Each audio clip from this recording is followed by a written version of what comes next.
I'm with KK, the CEO and MD of Mindtree, wonderful organization that has done some remarkable stuff in the IT industry, and it's going great guns right now. Congratulations on your recent performance, KK. Great work. Thank you so much. Tell us what is in store for IT in India. See, I think there's a great opportunity in the domestic industry. Today, if you look at, there are 24 million small and medium enterprises in India, which have less than 1% penetration of IT. So even if you look at just the small and medium enterprises as a target segment, I think there's a huge potential for India-based product companies to build technologies which are relevant for India. It's not just a question of leveraging IT, but it's also the impact which it can create on productivity, the impact it can create on how the economy itself can grow. And to that extent, as a part of my role in NASSCOM, we are trying to put together initiatives by which IT usage in small and medium enterprises can be encouraged, and how that can itself become a key growth driver for the domestic market. So you're seeing this as a domestic market as being a key driver of the market going forward. What happens in the first world, given the European crisis, given everything that's happening, given the rupee dollar differential, obviously, which hits the margins in your industry more than it does in any other industry? Talk to me about how the first world is changing in the IT world, given that we are so dependent on the first world for our business. See, the dependence on business on the first world is likely to continue for some more time. But I think the nature of that business is changing. If in the first 20 years of the IT industry, it was largely an issue of cost reduction. So essentially, customers wanted you to come in, implement a business model where they can reduce costs. I think that was the key driver for demand. Changing from that, I think today customers are demanding expertise. When you go in and talk to them about saying, hey, I'm an IT company, their question is, what is it you're a specialist on? What sort of outcomes can you predict or commit for my business? This is my problem, and how will you solve it? So the nature of demand is changing from being what one would call a customer driven or an audit taking type of market, to where Indian IT vendors need to become more order makers, where they go to an automotive company and tell them, hey, we see your warranty costs at 0.6% of your sales. We have this set of solution accelerators, we have the expertise of process and knowledge by which we can reduce it from 0.6 to 0.5%, which will be a free cash flow of $30 million for you.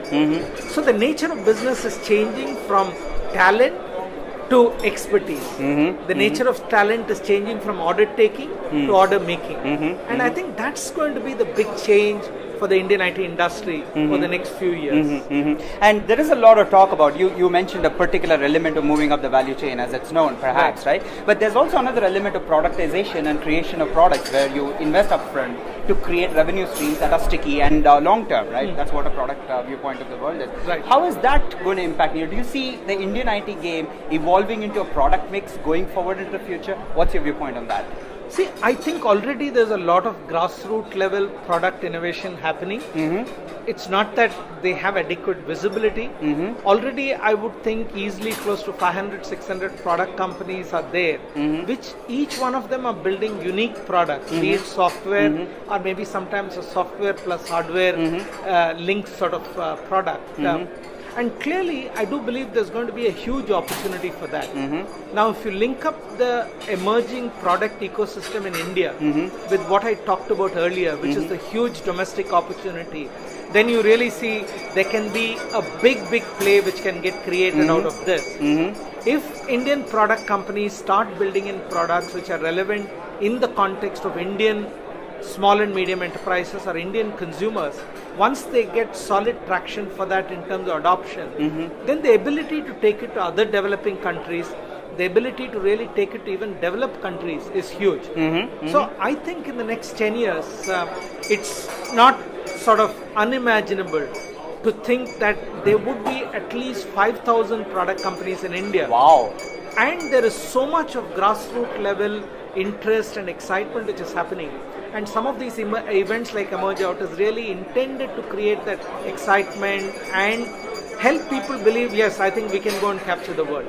Brilliant. Last question. I know you're in a rush. What motivates you? What drives you? What is it about you that made you get this far? See, essentially obviously I think your intention is always to create something which you leave behind. To that extent, that excitement of creating something which is unique, to which you can say, hey, I was a part of creating this, creates me. But beyond that, I think over the last 8-10 years, I've spent a lot of time trying to build the whole entrepreneurial ecosystem. Because I do believe that in an industry thrives because the whole concept of giving back to the industry is very, very important. Many times people think the concept of giving back is just giving some money, but I think money is really, really one small part of it. The ability to give time, the ability to give thought leadership and help create some sustainable thing is really what excites me. And to that extent, every time I keep coming to an Emerge Out event, it sort of improves or enlarges me as an individual. I feel more excited and probably want to do more things. Fantastic. And you've been an inspiration to all of us. Thank you. Thank you. And congratulations. And I'm sure we'll continue to hear wonderful news about Mindtree as we go along. I appreciate